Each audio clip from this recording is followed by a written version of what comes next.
Delegating is a leadership superpower because it allows you to get more done within your organization, to gain greater involvement and buy-in, and to promote innovation. So delegating has got all sorts of wonderful attributes and side effects to it. Sadly, many leaders don't know how to do it effectively, and so will either err on one side through micromanagement, or on the other side, believe that they're placing an undue burden on their direct reports and therefore just try to do everything themselves. And neither extreme is very healthy. So I'm going to show you two methods for delegating so you can delegate like a boss. Use the first method when you're dealing with an inexperienced subordinate, or maybe you're just starting to build a relationship. And so this method one is a four-step process. You're going to start off, of course, with giving clear guidance. 95% of the time when somebody didn't meet my expectations, the fault was mine because my guidance and my expectations weren't clear. So first step is you giving clear guidance. And you do that using the X so that Y formula. X is what you want your delegate to do, so that is a prompt to make sure that you describe the Y, which is the results, outcomes, benefits of doing X. And then what you want to do, second step, is give your delegate an opportunity to give you a back brief.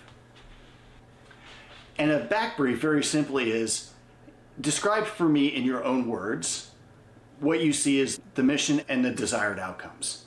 And you can also use phrasing like, hey, I'm working on my communication skills to make sure my guidance is clear. So in your own words, describe for me the mission and the desired outcomes. And when they can do it, so you say that's exactly right, then you're ready to proceed with the next step, which is ask them to come back to you in 6 hours, 24 hours, whatever the appropriate amount of time is, with a game plan. So come back to me in about 24 hours and describe for me your overall game plan for how you want to get this done. And what that allows you to do is to give them a steer to make sure that that plan is going to lead to the desired outcomes. And so you're invariably going to have more experiences than they do. And so this gives you an opportunity to provide a steer, and also to ask the question, what does ideal support from me look like? So that they know that you are going to provide the resources and the backing for them to get the job done.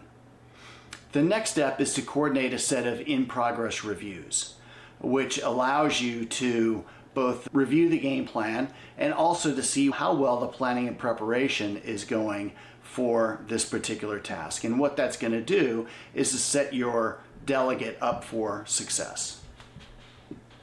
So you'll have those set of in-progress reviews, might even involve a rehearsal for the operation. Rehearsing the game plan gives you an opportunity to ask open-ended questions like what if, to present alternative scenarios, how would, to talk about contingencies, how you would deal with those alternative scenarios.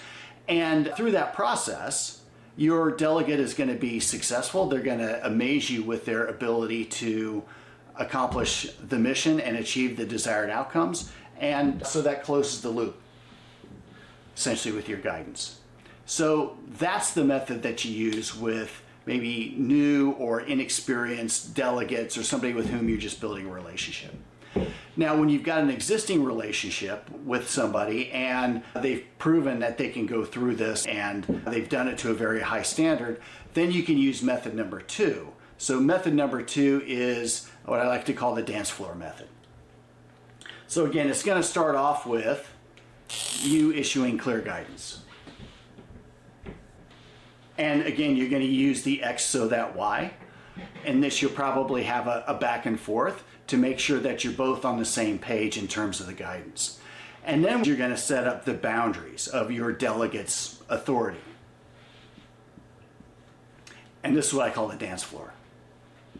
So you're going to give your delegate room to operate.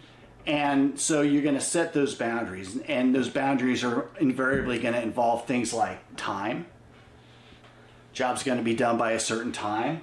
There's probably resources involved, budget, money, There is likely the amount of people that they can have for the job. There are probably some policy or regulatory boundaries that they've got to meet. There are moral, ethical, legal boundaries that they've got to meet. And so you're going to outline those boundaries, and anything inside the dance floor is their call. So you're not going to get involved. They need to feel free that anything inside these boundaries, that is their call. So this is their green zone. I also encourage people to set up tripwires. When you're approaching a boundary, when you're approaching the dotted line, then that's when your delegate needs to report to you. Hey boss, I'm concerned that we are going to run out of time. And so in order to accomplish this on time, I'm either going to need more people, or if you can't give me more people, then I'm probably going to need more time. So you're going to have that conversation before the boundary is reached, because once the boundary is reached, then that becomes your problem. So you want to have this discussion about this dotted line, and when they need to come up and say, Houston, we've got a challenge. Boss, I need a little bit more time, resources, guidance, etc. And using this method, your delegate is going to feel empowered. They're going to know exactly what their decision-making authority is. You're going to have peace of mind because you know that you've got the tripwires set up so that if a boundary approaches, that they're going to report to you, and you're going to be able to co-create solutions, and ultimately they're going to be able to deliver the outcomes that you want without feeling micromanaged. So those are two great ways to delegate like a boss.